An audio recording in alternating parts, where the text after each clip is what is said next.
ondel-ondel rusak.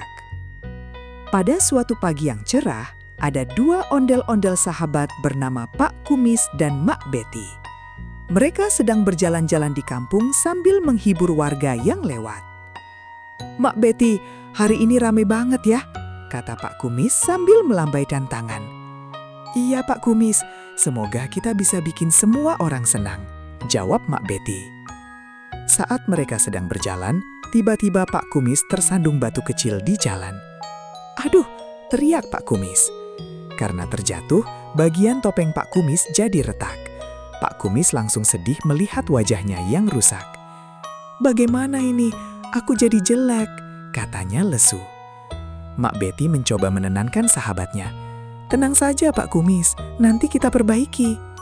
Mereka pun melanjutkan perjalanan. Namun belum lama berjalan, Mak Betty juga mengalami masalah. Saat melewati ranting pohon yang rendah, hiasan mahkota di kepalanya tersangkut dan jatuh ke tanah. Krek! Mahkota Mak Betty patah menjadi beberapa bagian. "Yah, sekarang aku juga rusak," kata Mak Betty sedih. Kini kedua ondel-ondel itu sama-sama rusak. Mereka duduk di bawah pohon sambil memikirkan apa yang harus dilakukan. Pak Kumis menghela napas. "Kita nggak bisa tampil seperti ini." Mak Betty mengangguk. "Iya, warga pasti kaget melihat kita." Saat mereka sedang bingung, datanglah seorang kakek pembuat ondel-ondel yang dikenal baik hati. "Loh, kenapa kalian murung?" tanya kakek. Pak Kumis dan Mak Betty lalu menceritakan semua kejadian yang mereka alami. Kakek tersenyum. "Kalau rusak ya diperbaiki, jangan langsung putus asa." Mendengar itu, Pak Kumis dan Mak Betty jadi semangat lagi. Mereka mengikuti kakek ke bengkel kecil miliknya. Di sana ada berbagai alat dan bahan untuk memperbaiki ondel-ondel. Kakek mulai memperbaiki topeng Pak Kumis yang retak. Dengan hati-hati, retakan itu ditutup dan dicat kembali. "Wah, jadi bagus lagi," seru Pak Kumis.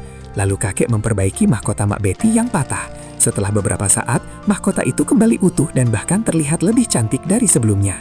Mak Betty tersenyum lebar. "Terima kasih, Kek." Kakek tertawa kecil. "Sama-sama. Yang penting kalian jangan menyerah kalau ada masalah."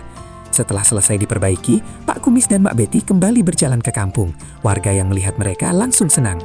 "Ondel-ondelnya kembali," kata seorang anak. Pak Kumis dan Mak Betty pun berjoget bersama.